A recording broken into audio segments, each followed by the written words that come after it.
우리가 주일에는 계속해서 사도행전을 살펴보고 있습니다. 여러분들 잘 따라오고 계십니까?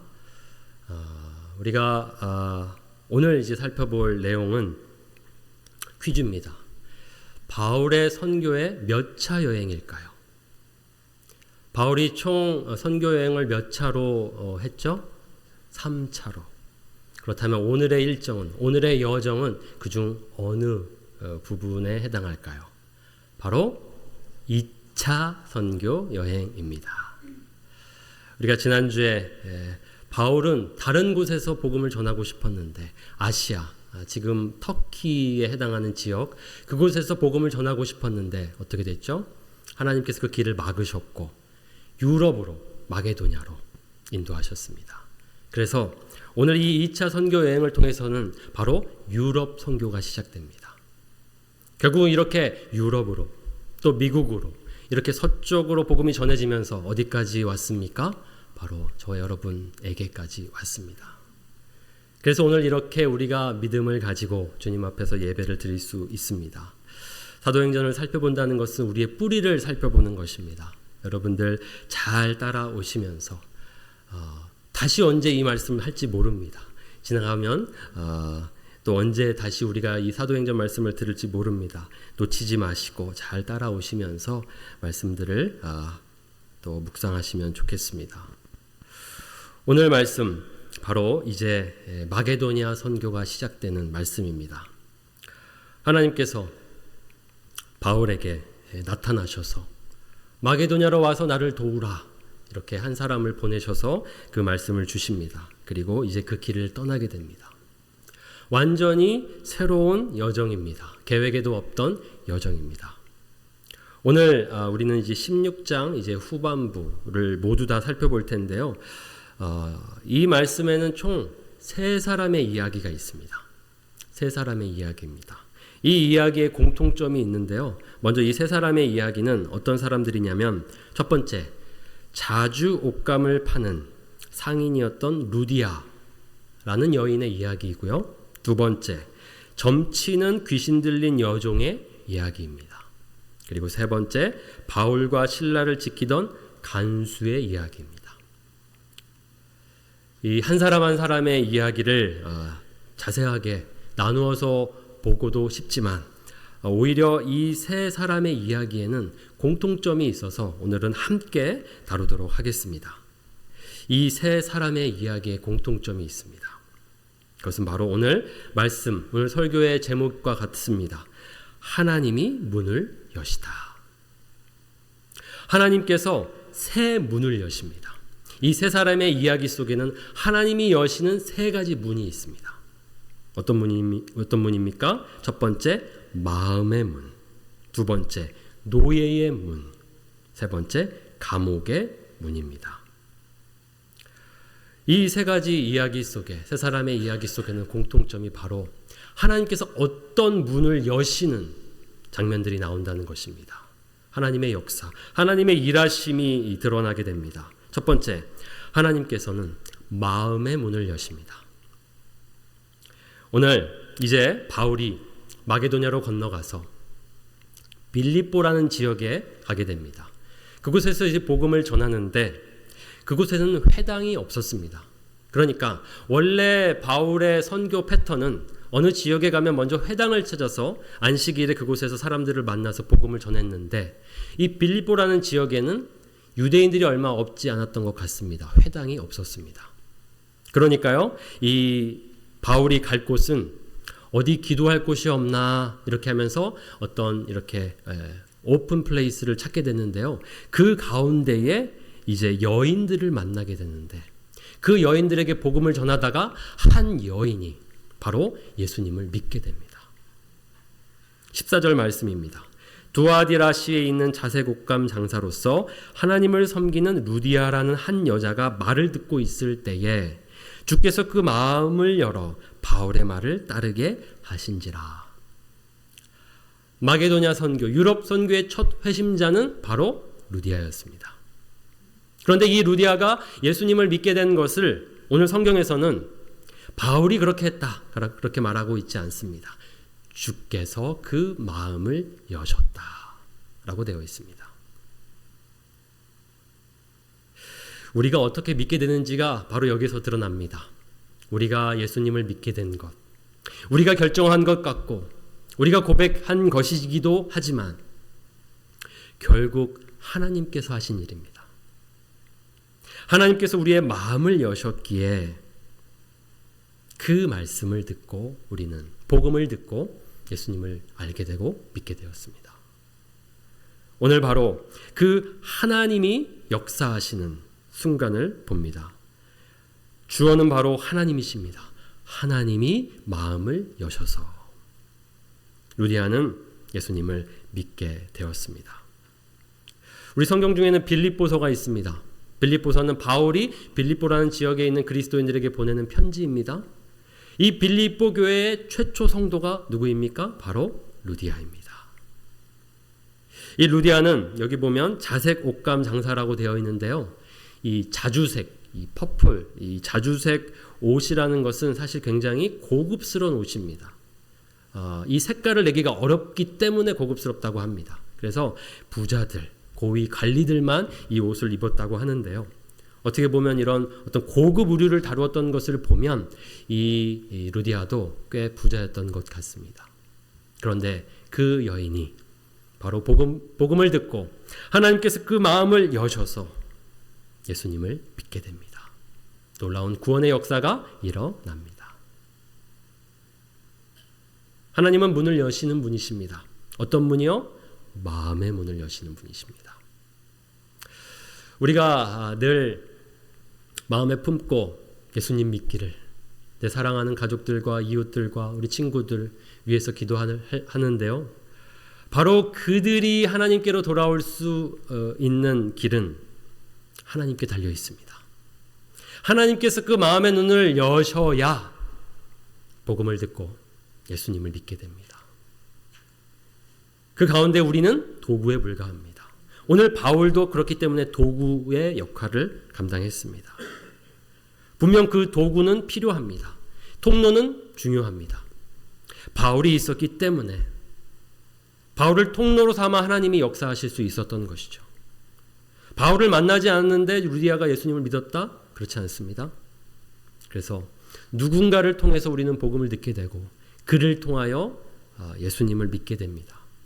하지만 우리가 그래서 믿게 된 것이 그들 때문이다 라고 보는 것은 주어가 바뀐 것입니다. 진짜 주체, 우리의 구원의 주권자는 우리 하나님이십니다. 그렇기 때문에 여러분들 누군가를 위해서 기도하실 때 이렇게 기도하십시오. 저들의 마음 문을 열게 해달라고. 복음을 들을 때에 그 마음 문이 열려서 마음의 눈이 밝아져서 예수님 볼 수 있게 해달라고 기도하시기 바랍니다. 그러면요 하나님께서 역사하십니다.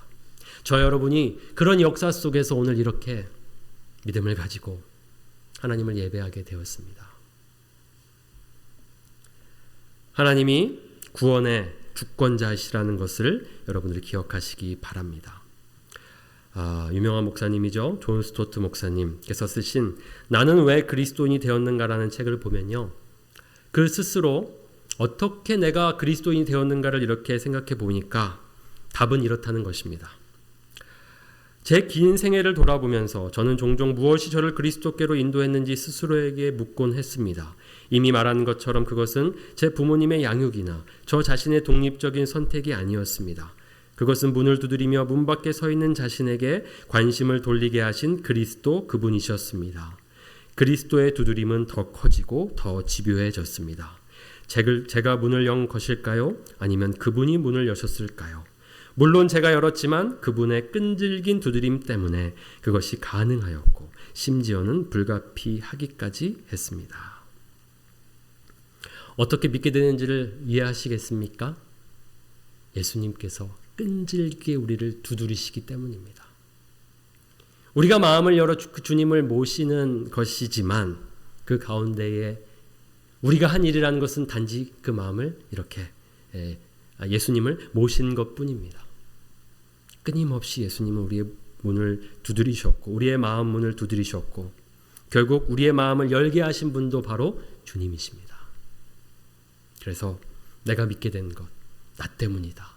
내가 노력했다, 내가 노력해서 믿게 되었다라고 하기보다는 주님께서 역사하셨기 때문이라고 고백하는 것이 마땅합니다.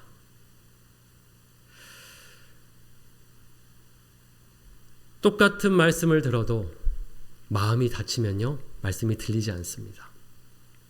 얼마나 오랜 시간이 걸려서 우리는 예수님을 믿게 되었습니까? 분명히 우리는 복음을 들었습니다. 가끔은 우리가 이제 예수님을 믿게 되었을 때 너무 기쁜 나머지 이런 말을 하기도 합니다. 이 복음을 일찍 들었더라면 더 좋았을 텐데 왜 나에게는 이 복음을 전해주지 않았을까? 이런 말을 하면서 좀 안타까운 마음, 더 일찍 믿었더라면 좋았을 마음을 우리가 나누기도 하는데요. 사실과 다릅니다. 어떤 시간들이 있었을까요? 많은 시간 동안 우리는 복음을 들었습니다. 교회를 통해서, 다른 이들을 통해서 복음을 들었는데 우리가 그 복음을 받아들이지 않았을 뿐입니다. 똑같은 말씀인데요, 반복해서 듣다가 신기하게도 어떤 순간에 그 말씀이 새롭게 들립니다. 그러면서 마음을 열게 되고 예수님을 모시게 되는 것입니다. 우리가 기도할 때는 그래서 바로 하나님께서 저들의 마음을 열게 해달라고 기도해야 합니다. 하나님께서 저들의 마음에 빛을 비추어 달라고 기도해야 합니다. 왜냐하면 저들의 마음에 그 빛을 볼 수 없는 어둠이 있기 때문입니다. 그래서 고린도후서 4장 6절에 보면요, 우리가 어떻게 예수님을 알게 되고 예수님을 보게 되었는지를 이렇게 설명하고 있습니다. 어두운 데에 빛이 빛이라 말씀하셨던 그 하나님께서 예수 그리스도의 얼굴에 있는 하나님의 영광을 아는 빛을 우리 마음에 비추셨느니라. 그동안 우리는 어둠 가운데 있었습니다. 어두웠습니다.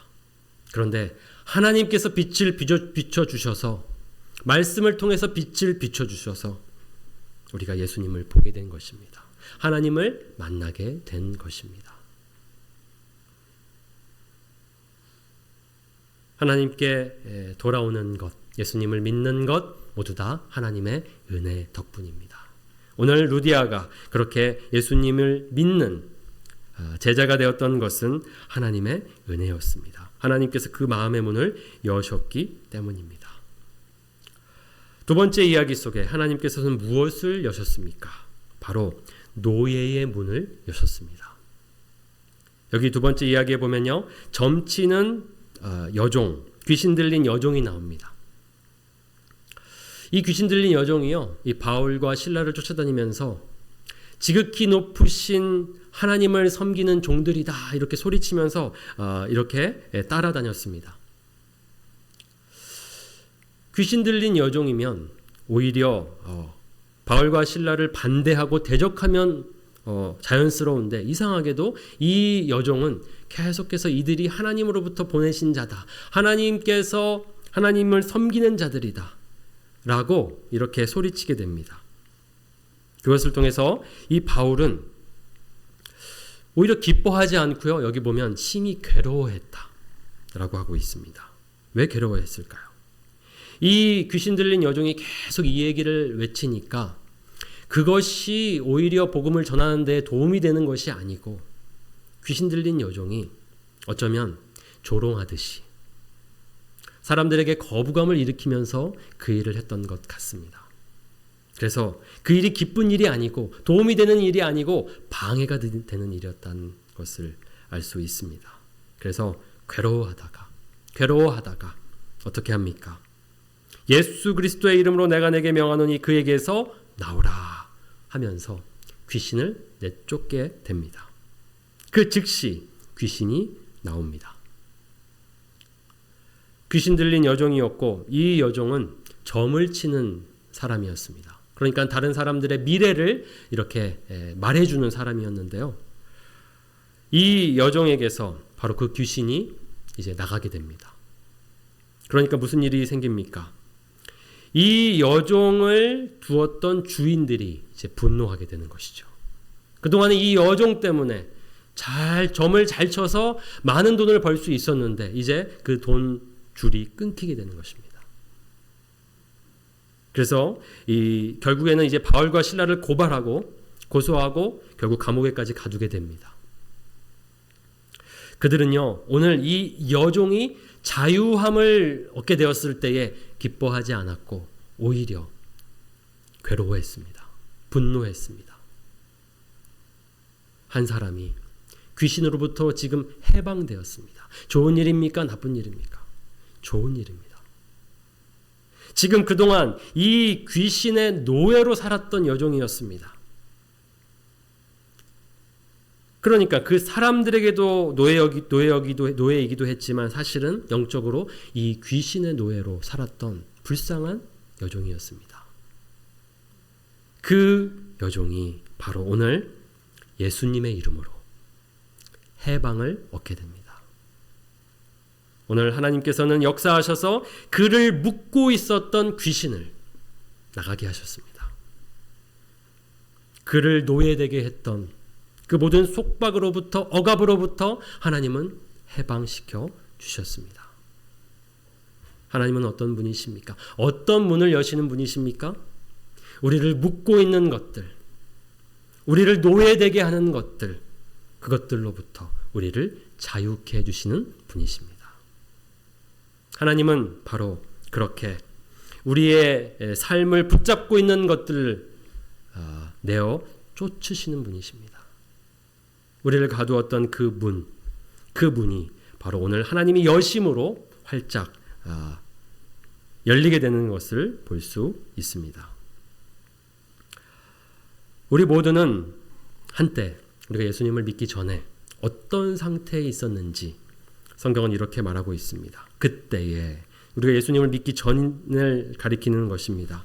너희는 그 가운데서 행하여 이 세상 풍조를 따르고 공중의 권세 잡은 자를 따랐으니 곧 지금 불순종의 아들들 가운데서 역사하는 영이라. 예수님을 믿기 전에 우리가 어떤 자를 따랐냐면 공중의 권세 잡은 자를 따랐다고 말하고 있습니다. 누구를 가리킵니까? 사단을 가리킵니다. 어둠의 영을 우리는 따랐습니다. 그렇기 때문에 우리는 욕심을 따라 살았고요. 어둠에 속한 자들로 살아갔습니다. 그래서 본질상 우리의 정체성은 진노의 자녀였습니다. 하나님께 속한 자들이 아니었습니다. 이 세상에 속하였고 이 세상 풍조를 따랐고 불순종의 자리로 나아갔습니다. 그러니까 우리는 모두 다 죄인이고 죄의 노예입니다. 그런데 우리를 죄의 노예되게 하는 그 과정 속에는 바로 이 공중의 권세 잡은 자들의 역사가 있습니다. 어둠의 영은 계속해서 우리를 불순종의 아들로 살아가게 만듭니다. 하나님 앞에 진노의 자녀로 살아가게 만듭니다. 결국 이 귀신 들린 여종은 바로 예수님을 믿기 전, 지금 예수님을 믿지 않는 모든 사람들의 상태를 가리키고 있습니다. 불순종의 아들들로서, 진노의 자녀로서 공중 권세 잡은 자의 노예입니다. 우리는 이 문을 스스로 열 수 없고 나갈 수 없습니다. 그렇기 때문에 예수님이 우리에게 오셨습니다. 예수님께서 오셔서 갇혔던 우리들을 자유케 해 주셨습니다. 죄로부터, 우리를 묶고 있었던 모든 속박으로부터 우리를 자유케 하신 분이 바로 예수님이십니다. 우리는 예수님을 믿으면서도 다시 또 노예가 되기도 합니다. 그것을 성경에서는 우상이라고 이야기합니다. 이스라엘 백성들을 보면서 우리는 그 우상들을 확인합니다. 분명 하나님의 백성들인데, 분명 하나님께서 구원하신 그 모든 역사 속에 그들은 참여했는데 다시 우상을 섬기고 하나님을 떠나는 모습을 보게 되는데요. 우리도 마찬가지입니다. 다시 우리가 노예가 되기도 합니다. 그렇기 때문에 우리는 이 노예에 대하여 경계해야 합니다. 우리가 노예가 될 수 있다는 것을 생각하고 우리가 어떤 것에 매이게 되는지를 경계해야 하는데요. 팀 켈러가 쓴 내가 만든 신에 보면 우리 그리스도인들이 자주 빠지게 되는 우상, 결국 그 우상에게 속하여서 어떤 노예가 되는지를 이 책을 통해서 잘 보여주고 있습니다. 우리는 어떤 노예가 되냐면요. 팀 켈러는 이렇게 꼽고 있습니다. 평생 소원이라는 것에 노예가 됩니다. 내가 원하는 것, 소원. 그것이 나를 붙잡고 그것을 위해서 살아간다는 것이죠. 또 다른 것은 사랑입니다. 좋은 것이지만 사랑이 내 마음의 중심이 되고 우상이 될 수 있다는 것입니다. 그러면요, 사랑의 노예가 됩니다. 또 돈도 그렇습니다. 돈의 노예가 되고 돈을 우상으로 삼으면 우리는 곧 돈의 노예가 되는 것입니다. 성취, 이것도 우리의 우상입니다. 권력, 우상입니다. 다 좋은 것들이고 하나님이 주신 것들이지만 얼마든지 그것은 우리의 우상이 될 수 있습니다. 내가 만든 신, 가짜 신, 하나님의 자리를 바꿀 수 있는 것들입니다. 얼마나 이것이 강력한지, 여기에 우리가 빠지게 되면요, 여기에 갇히게 되면요, 컨트롤이 안 됩니다. 이것이 이제 노예의 모습인데요, 이런 것들에 빠지게 되면 이렇게 살아가게 됩니다. 진짜 노예 부리듯 하는 사람은 경계선을 모른다. 말 그대로 당신에게 무슨 짓이든 할 수 있다. 적절한 경계선을 벗어난 요구는 그것이 좋은 것일지라도 이미 가짜 신으로 변했다는 증거다. 우상에 집착하는 사람은 그것을 놓치지 않으려고 다른 약속을 쉽게 어기거나 무모한 행위를 합리화하거나 배신을 저지를 수도 있다. 우상에 떠밀려 선하고 적절한 모든 경계선을 침범할 수 있다.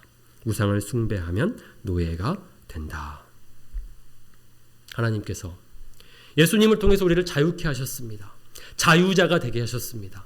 그런데요, 다시 우리는 스스로 노예의 삶으로 들어갑니다. 소원이라는 노예, 사랑, 돈, 성취, 권력이라는 우상에 갇히게 됩니다. 결국 노예의 삶을 살아가게 되는 것입니다. 끊임없이 우리는 우리의 주인이 누구신지를 기억해야 합니다. 주인이 바뀌지 않도록 노력해야 합니다. 너무나도 은밀하게 이것들이 우리의 자리를 바꿔치기를 하게 되는 것입니다. 좋은 것들이지만 그것이 궁극적인 것이 될 때, 그것이 바로 우상 숭배입니다. 우상을 숭배할 때 우리는 곧 노예가 되는 것입니다. 그렇기 때문에 경계해야 하고 늘 하나님 앞에서 하나님, 우리를 자유케 하여 주시옵소서.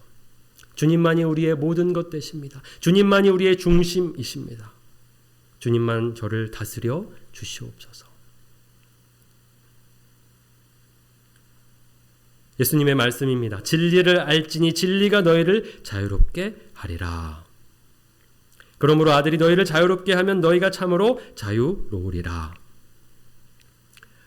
우리가 자유한 삶을 살아가는 길은 단 한 가지뿐입니다. 오직 한 길, 예수님을 믿고 따르는 길입니다. 그러지 않고 우리가 다른 길로 가면요, 결국 그것의 노예가 됩니다. 자유하지 못하고 매이게 되고 그것이 전부인 것처럼 살아가게 됩니다. 하나님께서는 오늘 노예였던 한 여종을 해방시켜 주십니다. 우리가 무엇에 매여 있는지 생각해 보면 좋겠습니다. 혹 하나님 아닌 다른 것이 우리의 중심이 되어 있지는 않습니까? 그것을 위해서 어떤 것이든 하려고 하고 있지는 않습니까? 우상을 숭배하는 것은 곧 노예가 되는 길입니다. 그 노예가 되었다면 하나님께 기도합시다. 하나님, 우리를 자유케 하여 주시옵소서. 예수님께서 우리를 자유케 하시니 예수님 우리의 삶을 다스려 주시옵소서. 그렇게 주님 앞에 기도할 때에 하나님께서 우리를 그 노예의 문에서 빠져나오도록 인도하실 것입니다. 세 번째, 감옥의 문입니다.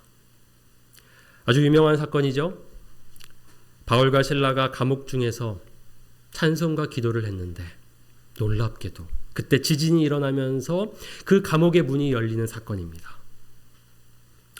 아까 왜 이 바울과 실라가 이 감옥에 갇히게 되었는지를 설명해 드렸습니다. 바로 그 여종이 바울의 그 명령, 나오라 하는 그 명령 때문에 귀신이 나가게 됩니다. 그러면서 그 여종의 주인들이 이 바울과 실라를 고발하게 되는데요. 사실 이 고발에는 굉장히 억울한 것이 많습니다. 분명 그들이 바울과 신라를 미워하게 된 것은 귀신이 쫓김을 당했기 때문이었는데 그런 말은 하지 않습니다.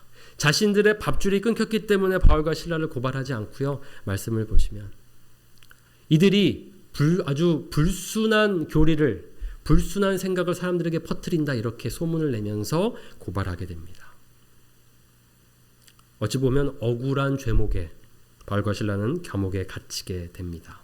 그런데요, 바울과 신라가 그 감옥에서 기도하고 하나님을 찬송합니다. 그때 어떤 일이 일어납니까? 하나님께서 그 감옥의 문을 여십니다. 사람들은 바울과 신라가 더 이상 복음을 전할 수 없도록 그들을 가두었지만 하나님께서는 그 문을 열어주셨습니다. 하나님을 위하여 하나님과 함께 걸어가는 길 속에 장애물들이 있을 수 있습니다. 그런데요, 결국 하나님께서 그 장애물들을 다 제거해 주십니다. 하나님과 함께 걸어가는 여정 속에 때로 길이 막히는 것처럼 보일 때가 있습니다. 그런데요, 결국 하나님께서 그 막힌 문을, 막힌 길을 열어주십니다. 담대하게 그 복음을 전할 수 있도록 하나님께서 그 닫혔던 감옥의 문을 활짝 열어주셨습니다. 우리 하나님은 바로 이런 분이십니다. 우리를 둘러싼, 우리를 답답하게 하는 것들, 감옥과 같은 것들로부터 그 모든 장애물들을 거두어 주시고 막힌 길을 활짝 열어주시는 분이 우리 하나님이십니다.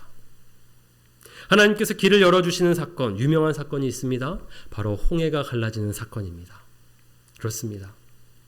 바로가 보낸 군대들에게 쫓김을 당하던 이 이스라엘 백성들이 완전히 바다 때문에 가로막히게 됩니다. 갈 곳이 없습니다. 그런데 무슨 일이 일어납니까? 하나님께서 그 바다를 갈라주십니다. 막힌 길이 열려집니다. 모세가 바다 위로 손을 내밀매 여호와께서 큰 동풍이 밤새도록 바닷물을 물러가게 하시니 물이 갈라져 바다가 마른 땅이 된지라. 하나님께서 시작하신 일을 하나님께서 끝까지 책임지십니다. 저 이스라엘 백성들을 하나님께서 구원하셔서 애굽으로부터 끄집어 내셨다면 계속해서 그 길을 걸어갈 수 있도록 길을 열어주시는 분이십니다. 막힌 것 같았지만 하나님이 길을 열어주셔서 이스라엘 백성들은 바로 가나안 땅으로 갈 수 있었습니다.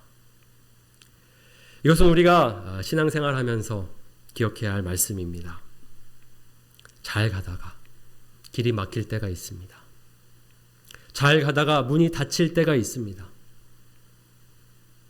오늘 감옥에 갇힌 것은 바울과 실라에게는 막힌 길이었습니다. 그 막힌 길 누가 여셨습니까? 하나님이 여셨습니다. 하나님이 우리의 막힌 길 열어주시는 분이심을 믿으십니까? 믿으시기 바랍니다. 결국은 시간이 좀 걸릴 뿐 하나님께서 우리를 홀로 두지 아니하시고 그 막힌 길에서 망하지 않게 하십니다. 걱정하지 마십시오. 하나님을 신뢰하시고 계속해서 나아가시기 바랍니다. 보라, 내가 새 일을 행하리니 이제 나타낼 것이라. 너희가 그것을 알지 못하겠느냐? 반드시 내가 광야의 길을, 사막의 강을 내리니. 광야에도 길을 내시고 사막에도 강을 내리시는 분이 바로 우리 하나님이십니다. 우리의 삶 가운데 그런 막힌 것 같은 상황 속에서 하나님께서는 반드시 살 길을, 새로운 길을 열어주실 것입니다. 제가 그 영상을 하나 봤는데요. 배우 하정우 아시죠? 이 하정우가 인터뷰를 하던 중에 저는 몰랐는데 하정우가 크리스천이더라고요. 질문이 뭐였냐면 당신의 삶을 지탱하는 것은 무엇입니까? 라는 질문에 이 하정우 배우가 기도라고 대답했습니다. 자신의 신앙, 그것이 자신의 삶을 지탱하는 것이라고 고백했습니다. 굉장히 감동되었고요. 그래서 이 하정우에 대해서 좀 궁금하게 됐습니다. 이 사람이 어떤 사람인가? 그냥 배우로만 알고 있었는데 크리스천으로서 어떤 사람인가를 보려고 제가 좀 책을 찾아봤는데요. 걷는 사람 하정우라는 책을 썼더라고요. 그 하정우가 쓴 에세이인데 여기에 이런 문구가 있더라고요. 그의 고백입니다. 나는 기독교인이다. 나에게 기도란 먹고 숨쉬고 걷는 것과 다름없는 일상이다. 요즘 나는 기도할 때 내 소원을 열거하지 않는다. 그저 신이 내게 맡긴 길을 굳건히 걸어갈 수 있도록 두 다리에 힘만 갖게 해달라고 기도한다. 삶은 그냥 살아나가는 것이다. 건강하게 열심히 걸어나가는 것이 우리가 삶에서 해볼 수 있는 전부일지도 모른다. 내가 아무리 발버둥 쳐도 어찌해 볼 수 없는 일들이 있다는 명백한 사실은 내게 포기나 체념이 아니라 일종의 무모함을 선물해 주었다. 나는 나에게 주어진 길을 그저 부지런하게 갈 뿐이다. 멋진 신앙 고백입니다. 자신에게 왜 두려운 일이 없겠습니까? 실패할 두려움 있지만 그전에는 그렇게 살았지만 이제는 그렇게 살지 않는다라고 고백하고 있습니다. 왜냐하면 기도할 수 있기 때문입니다. 하나님이 나와 함께 하심을 믿기 때문에 그저 내게 주어진 길, 닫히면 닫힌 뜻이 있을 것이고 또 열어주시면 또 열리는 은혜가 있을 것을 믿고 그저 부지런히 나에게 주어진 길을 가는 것, 그것이 삶이고 신앙이라는 것을 이렇게 고백하고 있습니다. 하나님께서 막힌 문, 막힌 길 열어주시는 분이십니다. 언제 열어주실지 모릅니다. 언제 열어주실지 생각하면서 그것만 붙잡고 살아가는 것이 아니고요. 우리는 그저 오늘 주어진 하루, 우리가 걸어가야 할 길, 그것을 묵묵하게 걸어가는 것입니다. 그것이 삶이고 신앙입니다. 하나님께서 반드시 우리에게 힘을 주시고 또 그 막힌 길을 언젠가는 열어주실 것입니다. 믿음으로 나아가시기 바랍니다. 하정우 배우가 이런 말을 했습니다. 기도할 수 있는데 무슨 걱정입니까? 기도할 수 있는데 무슨 걱정입니까? 자신에게 어떤 이렇게 마음속에 있는 그런 생각이라고 합니다. 기도할 수 있는데 무슨 걱정입니까? 그렇습니다. 우리 하나님이 우리와 함께 하시는데 하나님이 결국 또 우리의 길을 열어주실 텐데 무슨 걱정입니까? 그 말을 듣고 생각난 찬양이 있습니다. 우리 아주 옛날 찬양인데요. 아마 알고 계신 분들도 있을 것 같습니다. 오늘은 이 찬양을 좀 우리 같이 해보면 좋겠습니다. 여러분들 기도할 수 있는데 왜 걱정하십니까? 이 가사대로 우리가 우리의 걱정, 우리의 염려, 우리의 실망 주님께 맡기면 좋겠습니다. 기도할 수 있는데 주님이 우리와 함께 하시는데 왜 걱정하십니까? 막힌 길 반드시 열어주실 것입니다. 걱정하지 마십시오. 우리에게 필요한 것은 바로 믿음입니다. 하나님을 향한 신뢰입니다. 그리고 걱정되시면 기도하십시오. 또 염려되십니까? 기도하십시오. 기도할 수 있는데 왜 걱정하십니까? 우리 이 찬양 같이 함께 모르시는 분들은 좀 배우면서 이렇게 따라해 보시면 좋겠습니다.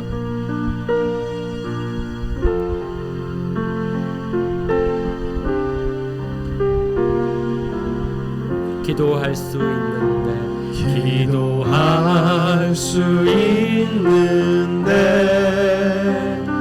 왜 걱정하십니까? 기도하면서 왜 염려하십니까?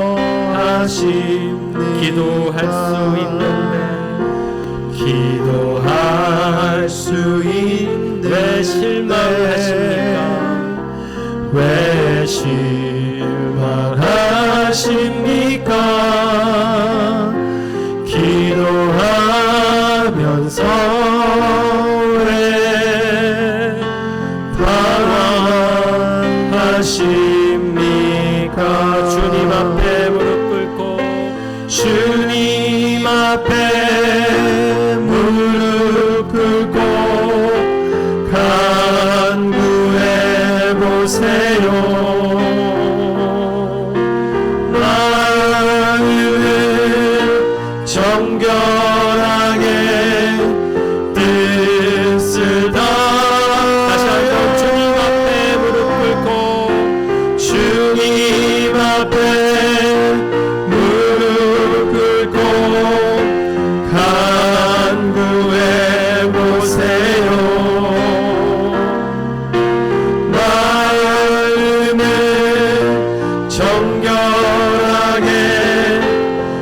뜻을 다하여 기도할 수 있는데 왜 걱정하십니까? 기도하면서 왜 염려하십니까? 염려가 몰려올 때 무엇을 하라고요? 기도하라고 하고 있습니다. 기도하시면 됩니다. 오늘 감옥에 갇혔을 때 바울과 실라가 기도하고 하나님을 찬송했습니다. 억울한 상황이었지만 그들은 그저 그 상황을 받아들이고 할 수 있는 최선, 그들에게 최선은 바로 기도였습니다. 하나님을 찬양하는 것이었습니다. 기도하고 찬송할 때에 어쩌면 그들은 이 감옥의 문이 열려달라고 기도하지 않았을 수도 있습니다. 찬송 자체가요, 무엇을 구한다는 것이 아니고 그냥 하나님을 높이는 것입니다. 그런데 결과적으로 문이 다 열렸습니다. 우리 하나님, 이런 하나님이십니다. 우리의 문을 여시는, 우리에게 막혀진 길을 여시는 우리 하나님이심을 믿으시기 바랍니다. 오늘 하나님께서는 루디아의 마음의 문도 여셨고 이 여종에 갇혔던 이 노예의 문도 여셨고 또 바울과 실라가 갇혔던 이 감옥의 문도 여셨습니다. 하나님은 여시는 하나님이십니다. 우리 그 하나님 믿으시고 언제나 하나님의 그 은혜 속에서 살아가시기 바랍니다. 우리 함께 이 시간 기도하시겠습니다.